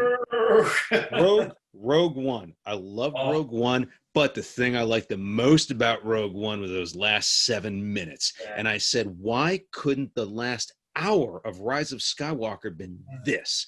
Show us why Darth Vader is the most feared badass in the galaxy. That 7 minutes of Spencer Wilding as Darth Vader was the movie was great, but that was my second favorite Star Wars. Me too. Yeah. Well, that's what Revenge of the Sith. That's what Revenge of the Sith should have been. I mean, they should have spent 20 minutes on Anakin as a child in the Phantom Menace, and then it should have been all Anakin as a teenager with Obi-Wan fighting Darth Maul back and forth. They shouldn't have killed Darth Maul. Should have been kept fighting him. And then all of Revenge of the Sith should have been like his transformation at the beginning of Darth Vader, and then him out killing after Order 66 all the Jedi. Yes. Way better of a movie. Absolutely. When he's Darth Vader, before he gets the suit, he kills all the Separatist leaders. He should have been in the suit, being a badass, killing all the Separatist leaders before that bit on Mustafar. But in Rogue One, that Darth Vader sequence was a scene written in sort of after the film had been shot. It was a rewritten. Well, not rewritten. It was a hastily. Really? Arranged. Yeah.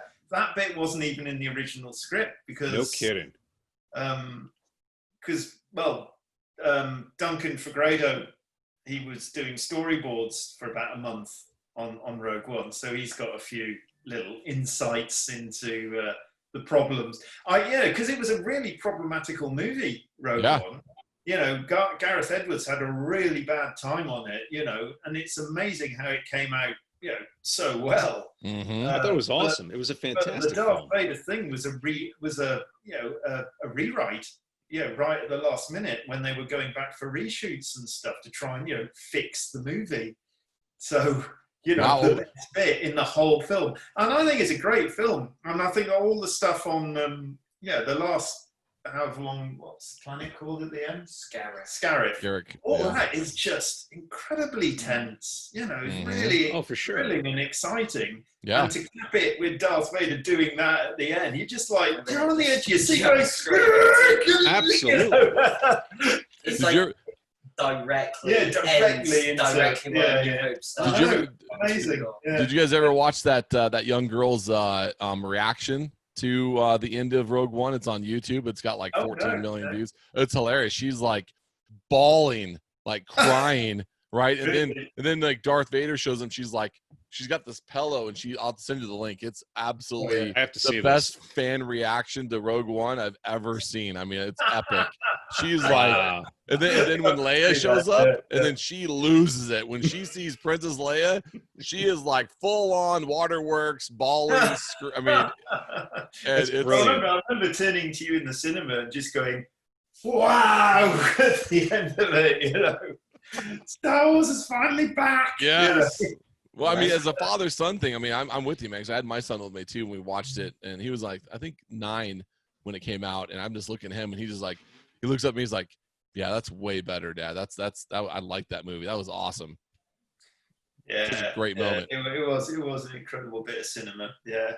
Yeah, I've got a lot of time for Gareth Edwards. I think he's, I really like Godzilla. Yeah. As well. I thought that was an excellent. I mean, it was plot full of holes. Absolutely terrible. I mean, the bit at the end with the nuclear bomb, he takes out on a very, very slow boat. And he manages to get far enough away that it explodes safely in the middle of the Pacific or whatever. But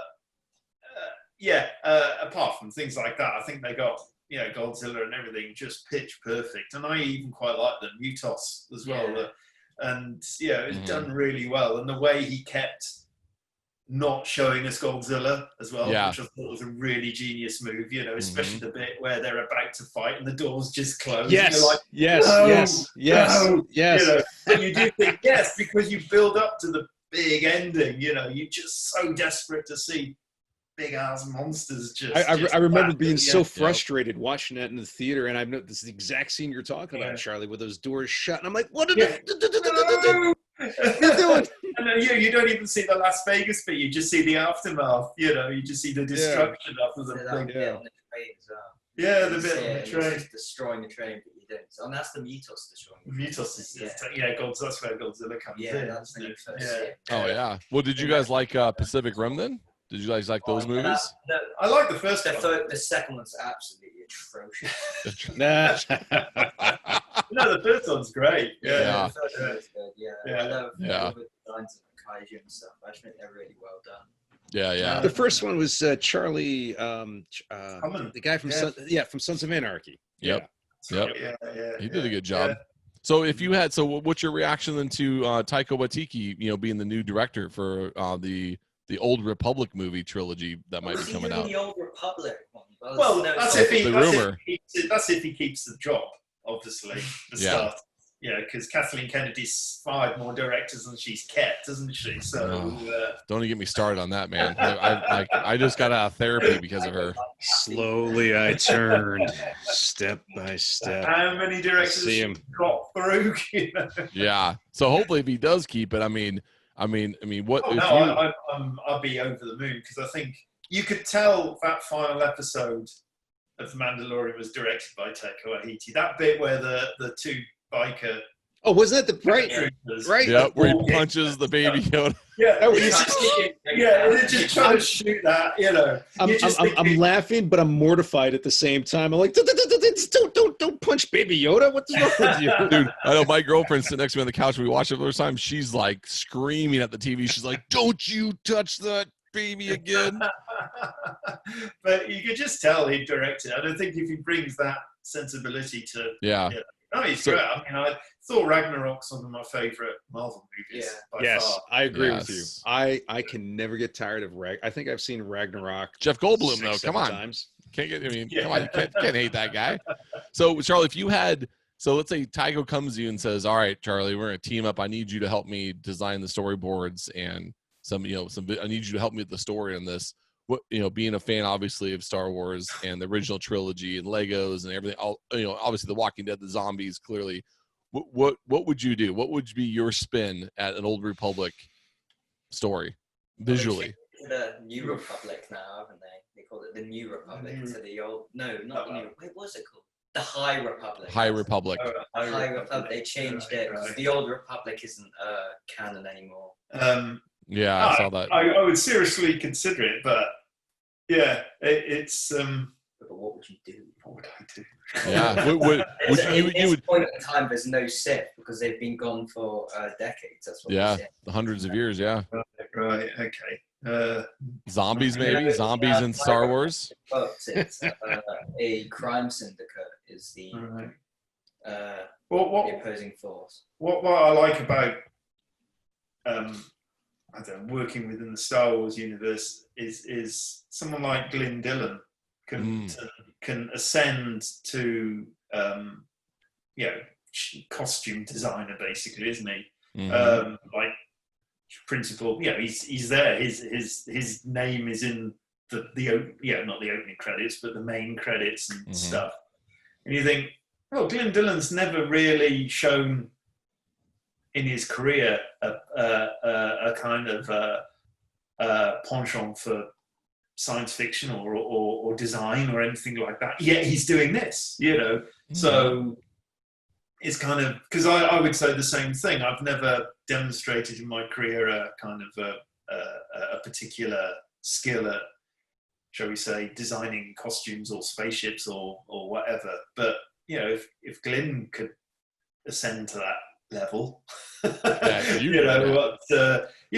don't get me wrong, I know Glyn a bit, and he's an amazing artist, and that the Now book he did, I forgot what it's called now. I forgot.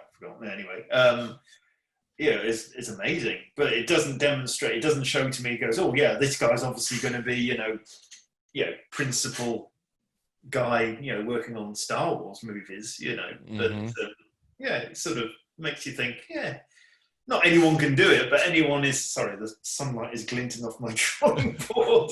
I'll go down here. That's better. It's like really dazzling me now as well. So I get that. I'm not being vaporized. Yeah, you're not a vampire. Well, I would love to see like Well, what I thought would be cool is like a Judge Dredd Star Wars type character hunting bounty hunters, right, in the High Republic, right, where you get like the maybe a movie or maybe a couple focus on the syndicate of the cartel, the underworld of Coruscant. I mean, that's kind of level 1313 game was what that was supposed to be about, right? But with your work on Judge Dredd and then obviously Walking Dead, I think it would be kind of a cool crossover, have like a Judge Dredd type of character. Then in the world of Coruscant is like a zombie type of like, the bottom of the barrel type of people. And then that's where the bounty hunters stem up. And this person's like almost like a Cassian Andor like type of person who's just, he's just a rebel. He's a intelligence person. He's authoritative, but he's like almost like a Punisher, like a cross of Judge Dredd, Punisher, Cassian. I mean, that'd be kind of a cool character for you to maybe, kind of write or, visually. I mean, I'm just spitballing some ideas, but I don't know what to say. I mean, yeah.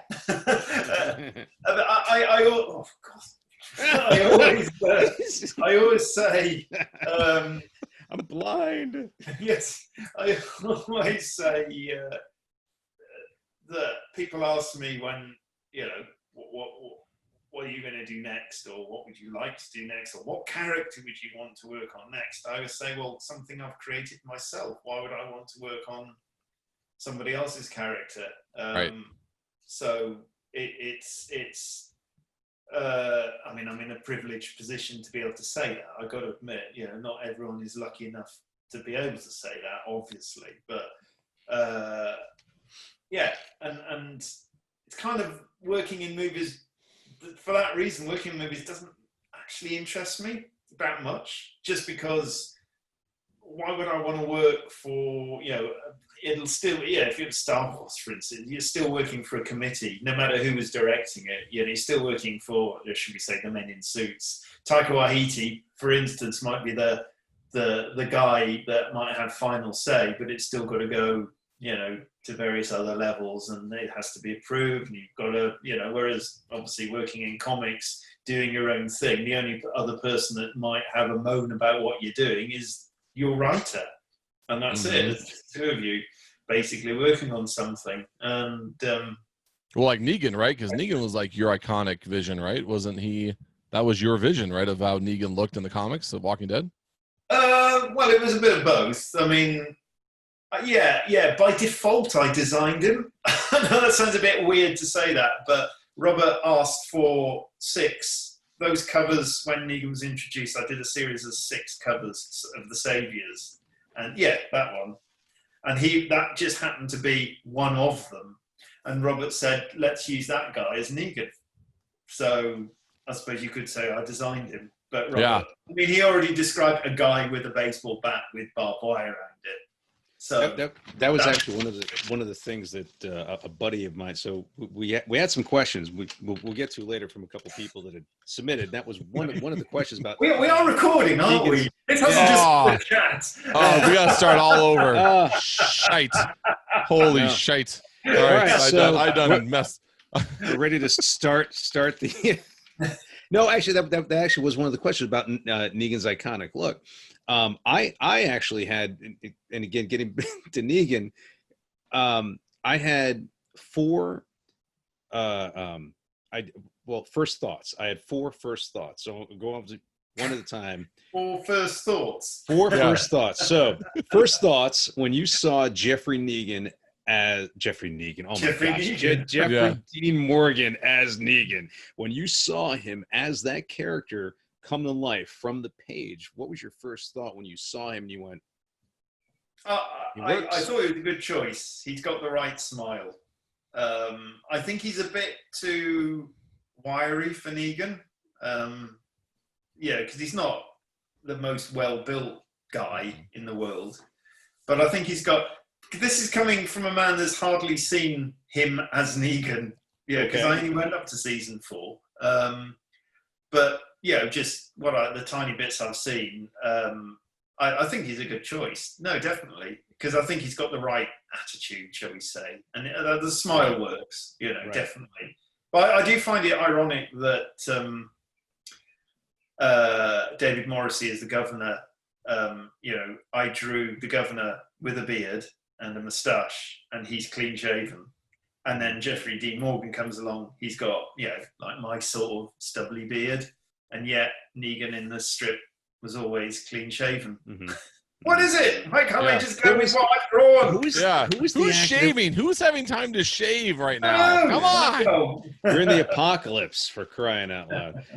It's funny you mentioned the governor, because he was so different from the character that you had drawn in the comic. And a buddy of mine, and I'm sure more than a few people, thought that Danny Trejo would have been perfect. Right. Oh yeah, dude. Danny Trejo was your version of the governor, and it's not to say that the actor that they picked. I mean, he was fantastic. It was such a far left turn, but it worked. I didn't expect. You don't have to hang around for this. Hey. He's like, shoot, what do I do, Dad? Cal just zoned out. Cal was like, all right, I'm gonna take my Legos. I'm going back to my room. Cal, we got you, man. I got you, my friend. We'll get some exclusive Legos, and Nice meeting you, Cal. Take care. That's awesome. I feel like I have like extended family now over across the pond now, Charlie. I know. Reunited. Yeah. I love the Lego. That's right. Bye. See you in a bit. Bye, Cal. See you at dinner, son. What was I going to say? That poor son, man. David Morrissey. That's the name of the actor. David Morrissey. I couldn't think of his name. David Morrissey. No, I thought he was good. Again, he was a bit. It was a bit of a U-turn. I didn't think David Morrissey is the governor. How's that going to work out? You know, especially apparently he turned up on set and everyone expected him to have grown his hair and a beard. That was what I was told, but he just sort of turned up looking like just normal David Morrissey, and everyone just sort of went, "Guess we're going to go with that." Then. Well, I remember watching. I used to watch The Talking Dead with Chris Hardwick a lot. Right after the end of each episode, it was like therapy. But I remember Robert Kirkman was on one of those episodes. I could have swore he had said, and don't quote me on this, but I could have swore that their mission was for all the hardcore fans like me and Rich, obviously the comic series of you guys, was to slightly, like Rich said, turn a little left, a little right, and mix things up. That way people didn't feel like it was just a complete copy of the comics on screen, and they would do those subtle changes. That way it felt somewhat new. Do you think that was kind of had a play in it? Or yeah, I mean getting Andrew Lincoln to be Rick right from the get-go was a left turn. You know, I'd never thought, you know, having been told about actors they were looking at who would have been, shall we say, more appropriate. Because in the UK, obviously, Andrew Lincoln was quite a big name.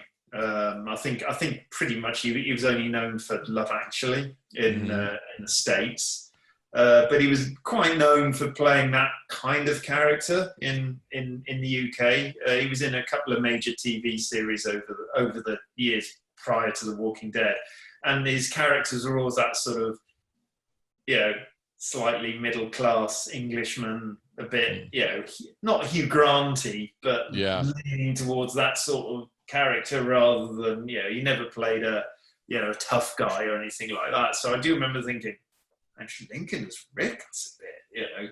Yeah. Well, who would you pick for Rick? You think?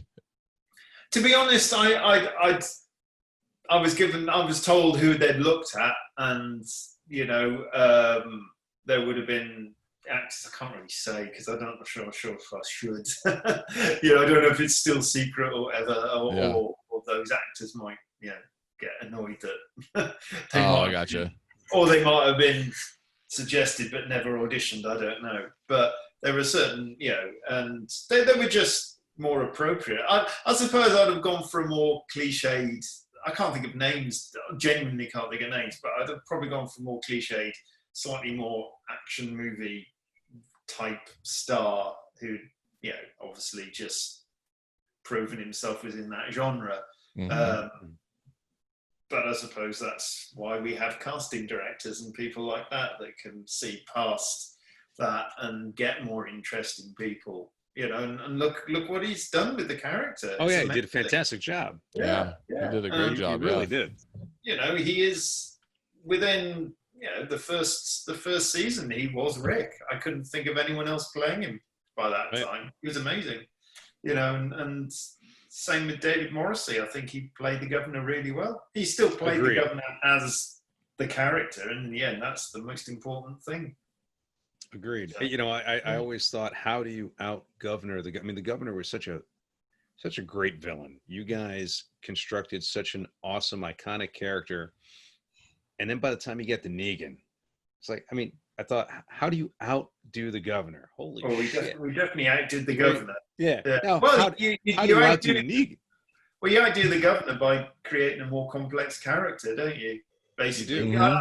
Looking back on it now, I think, yeah, as great as the governor was, he was still fairly one note. He came into the storyline as a villain and exited as a villain.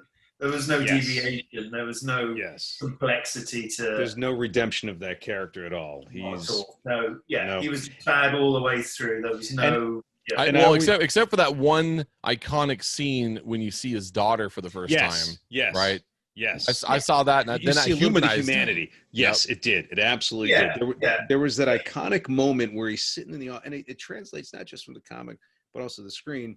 He's got all the fish tanks, you know, with the heads and stuff. But the daughter, you humanize him for just a moment. Yep. And again, it's a left turn. You don't expect that from this guy. You had a little bit of empathy for him. You had a little bit of empathy. You're like, tiny bit. But then you think, what a nutter, he's looking after his zombie daughter, you know. Yeah, Yeah. little. Then you're like, he's I mean, but you have to start questioning yourself. Like, man, if I was a dad in that situation, that happened. I mean, who knows? I mean, what would you? How? I Yeah, mean, what was he? you're What was his? absolutely right. What was his? Was he like an English teacher or something like that? Like, what was his like profession before the apocalypse? I think was he some Tom Hanks type English teacher, Saving Private Ryan type person?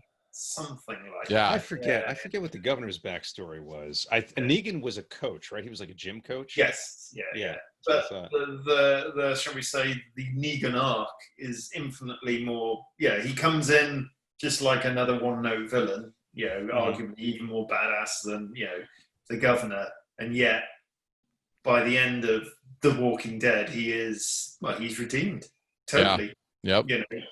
He's not a hero, but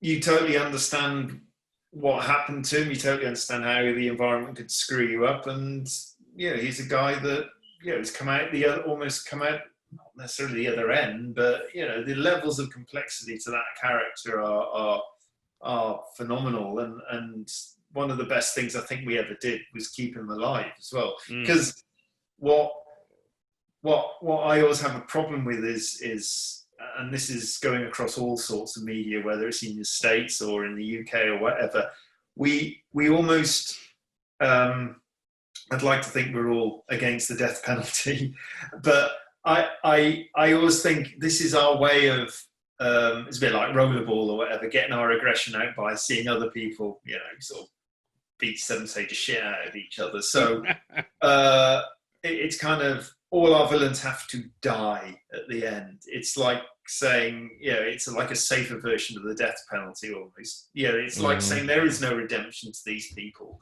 Whereas, any sensible person, unless the guy's a complete, psycho job, you do assume there has to be some level of redemption. So why don't we take these villains and somehow humanize them and somehow give them that opportunity to turn their life around? Yeah. And I think that's what we did with Negan, was the fact that, we could have killed him, which is basically saying evil meets with death, simple as that, or every single time. It's a safe way of sort of giving us the death penalty almost. Whereas by the end of it with Negan, we sort of didn't kill him. Therefore, we are saying, look, we can redeem these people. This is hopefully, this is a life lesson. This is something we can do. Even the worst sort of person, there is a reason for why they're being bad, Like Vader, like at the end of Return of the Jedi, right? He redeems himself. Well, yeah, I mean, that's a really odd. But even he dies at the end of it. Do you see what I mean? Yeah. He's still punished by death. Right. He still has to die. And you just think, do you have to die? Right. Now, do you think redeemed? was that always Robert's intention? Do you think from the beginning of the conceptual of Negan, was he always in the back of his head, I'm not going to kill this guy, I have a plan? Do you think that was always Robert's intention? I don't know. I don't know if I should give you a bit of an exclusive here. Hey, I can edit anything out you don't want me to put out there, well, man. I don't know, because I said, Robert, there was a plot line where Negan does die. And I actually said that the bit where Maggie comes in to shoot him in that final, sort of his final main storyline within the main comic, she does shoot him.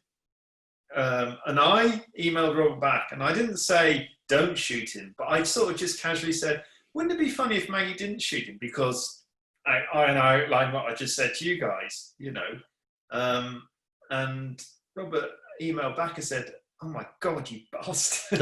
I'm just going to have to change that whole second half of the script, because you're right,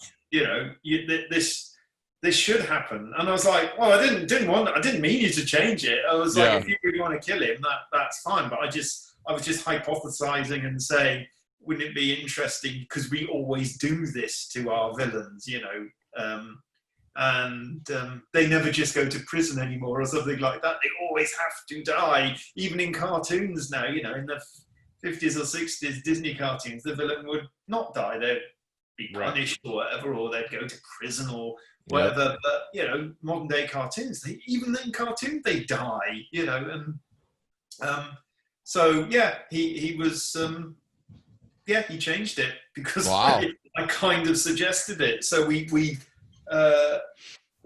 whole kind of main plot of The Walking Dead just took a complete U-turn because of the kind of a throwaway comment I made. Wow, that's crazy.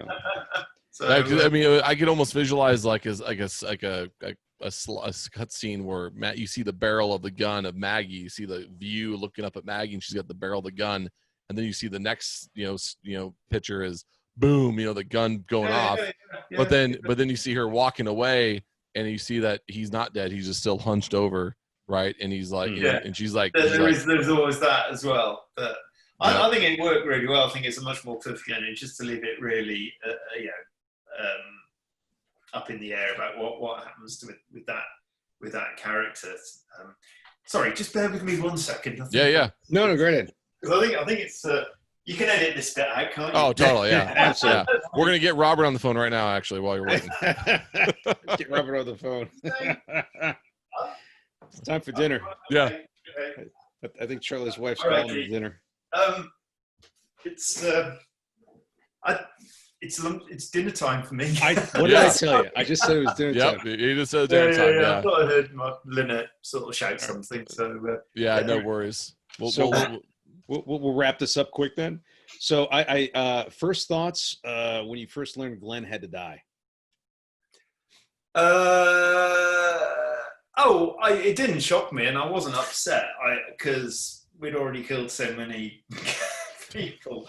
It just sort of, I knew so many people come to an end before the end of the series that I was more upset with having to draw the gore and the gru and how to make it work and all that sort of stuff. I remember the big splash page of his mashed up head with the eye and everything. I was more pleased with the hand in the foreground than I was with I did a good hand in that panel. That's first thoughts when Robert said it's time to wrap this up.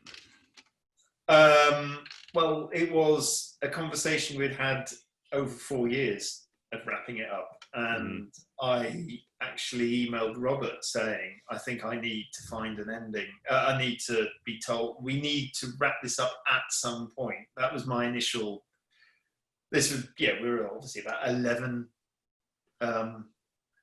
years into it already. And it wasn't like I wanted to end it the next month or anything like that. I just felt like, for my own, I suppose, sanity, I needed to know that we were coming to an end point of something that we could aim for some light at the end of the tunnel.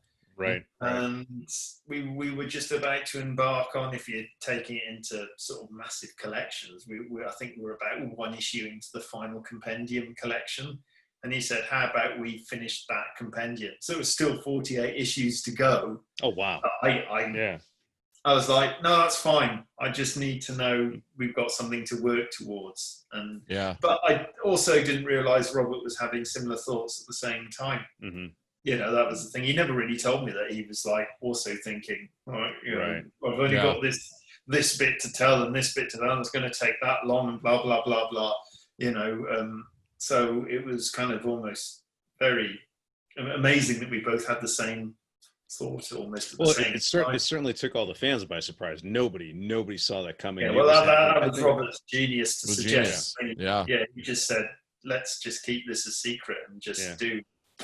Well, plus you needed time to work on Steel Claw. I mean, when are you going to work on that, right? I mean, come on. Oh, yes, yes. Come on, Robert. I got Steel Claw, man, on my shelf here. I got to be working on that. Yeah, that's the really important thing now. Yeah. That's always awesome. 8 pages. So we'll do lightning round of these questions, and Charlie, to let you get going. So I have a couple from, again, some of our friends that knew we were going to be talking to you. From Jim Chambers in Long Island.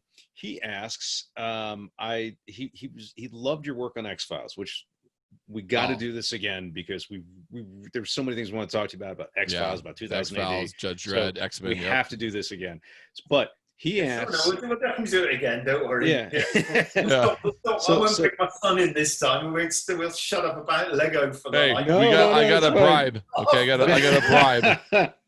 Okay. Quid pro quo, Charlie. Come on.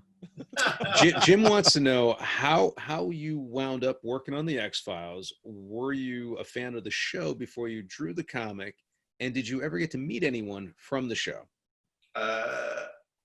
No, I hadn't heard of the show when we started, because bearing in mind this is pre-Christ.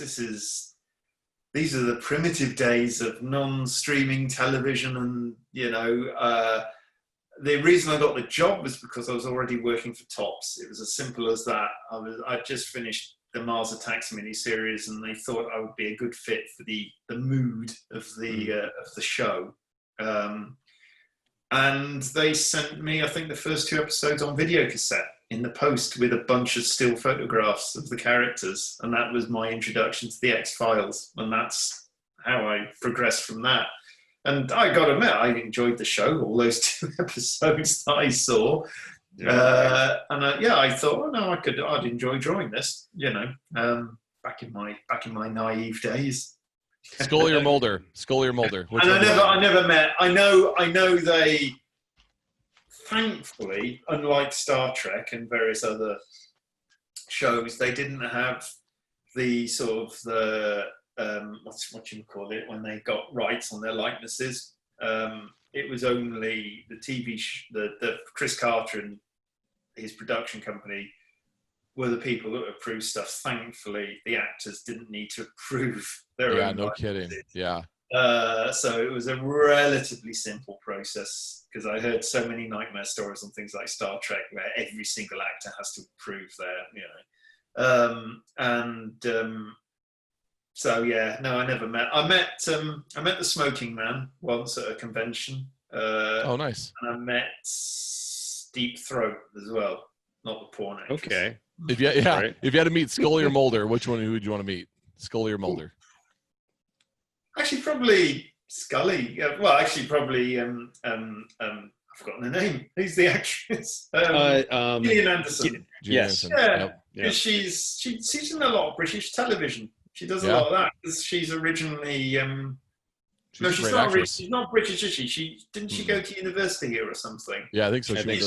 Yeah. She's got British connections, so she's done a lot of British TV. She seems a fairly grounded individual. I'm not. I mean, David Duchovny might be. I have no idea, but she seems to have carved herself a nice little niche in acting, especially on British television. I think Duchovny slightly struggled because he was more of he obviously wanted to be the big leading man, whereas I think Jill Anderson seemed more comfortable with being, an actress, character actress or whatever.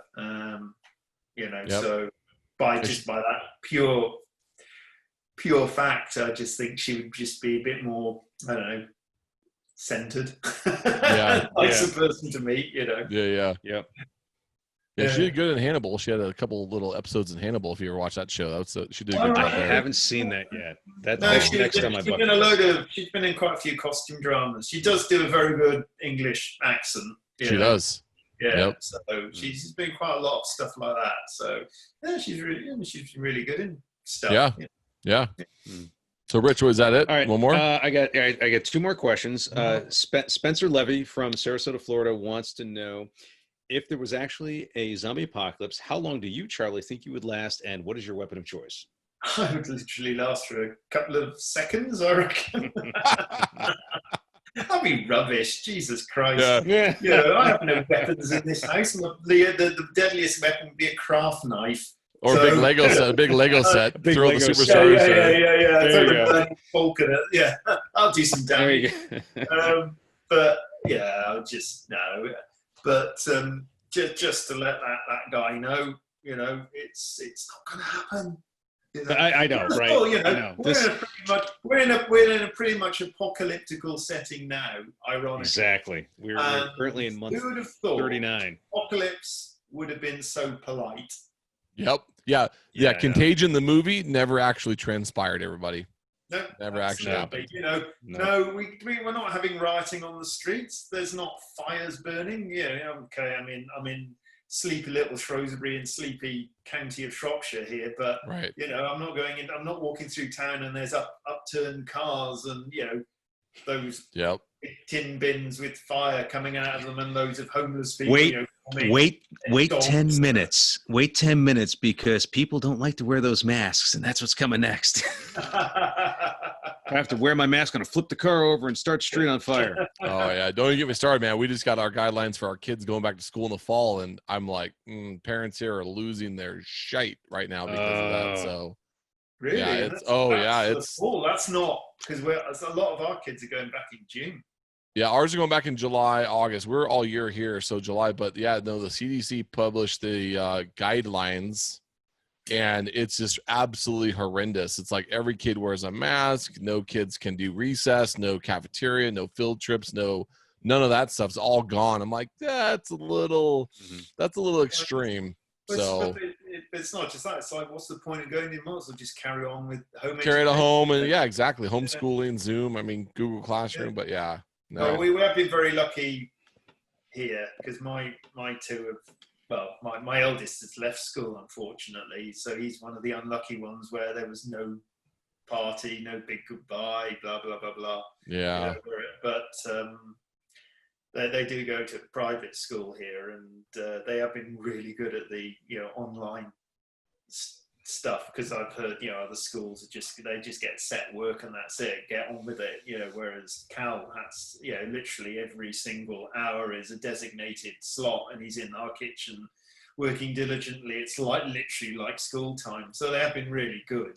That's good. That's same here. I mean, our public school system here has totally failed us miserably, and my girlfriend's got 2 kids in private school, her 2 boys, my son's in public, and what a stark difference. Like you said, it's been very, very frustrating. It's very, feel very privileged to have that position. But again, they've had a lot better, they've managed to work it out a lot better, but which is why they desperate. But it's not practical. I mean, they're talking here about class sizes of, in state schools of 15 kids. And you're thinking that's half a class size. So where do they put the rest? What do they do? Do they, do we double the teacher numbers? Do we put schools in empty gyms or something? I don't know. Yeah. It's like, there doesn't seem to be any, it's all very well having all these guides and guidelines, but how do you implement them? Right. My wife's a teacher, and she's frustrated by the whole thing too, because she's trying, her and her coworkers are trying to figure out how to do this distance learning with the kids, and the kids are kind of, what's the word? They're disconnecting. She said a lot, because she'll have to do the Zoom meet with the kids in her classroom. So it's a classroom of kids, like the Brady Bunch style in the Zoom meeting. Yeah. And she said to me, she says, these kids that are so talkative in class that I can't get them to be quiet. She goes, all of a sudden they disconnect, and I can't get them to participate, to contribute, to, I can only imagine how frustrating it is for the teachers, for the kids, it's tough. If it's class sizes of like 30 kids or whatever, which is very common in our state schools, it's kind of, how do you do a lesson on Zoom with 30 people in front of you? Again, we're lucky because my kids' class sizes are 10, 15. Next time, I really do want to talk to you about Cosmic Rays. I want to talk about your music. I want to talk about. Do it again. I've really enjoyed it. Yeah. Well, all right. Yeah. Ditto. As did we. Yeah. No, I had all my Astronauts in Trouble comics all ready to hear. Talk about. I mean, so big fan of that series. If you want me to sign them, if you want to put them in the post, if you want to risk putting them in the post, I'm more than happy to. It's COVID free.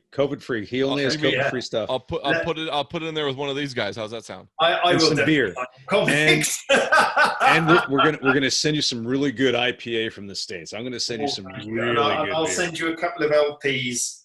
I'll stick a couple of those in the post. You don't have to pay for them. We'll just do it as a deal. I'll up Darth Vader. You can have a couple of Cosmic Rays LPs. That'd be great. And again, I mean, I know the interview's over, but I really did, and I mean this, Charlie. I really, really do like your music. I love the album. It is. It's brilliant music, man. It is. I think you'll like the new album even more. I think it's definitely a step on. Well, let me know when you get it eventually. Yeah. Chris, where can we find you online? All right, everybody. Well, I'm pretty easy. I'm at Ronery, Roanry. It's like in Team America when Kim Jong Il can't pronounce L. He says I'm so Ronery, so I'm Ronery. It's my last name, Ronery. Pretty much everywhere: Instagram, Twitter, Facebook, you name it. Rich, how about you? I am at on Facebook, Rich Hen Comics. I'm also on I'm also on Instagram, Rich Hen1, and I am on the CGC message boards way too much. Charlie, where can we find you online? Well, I have a brand spanking new website, which was recently overhauled last year, charlieadlard.com. It's very nice. It is beautiful, beautiful site too. Thank you very much.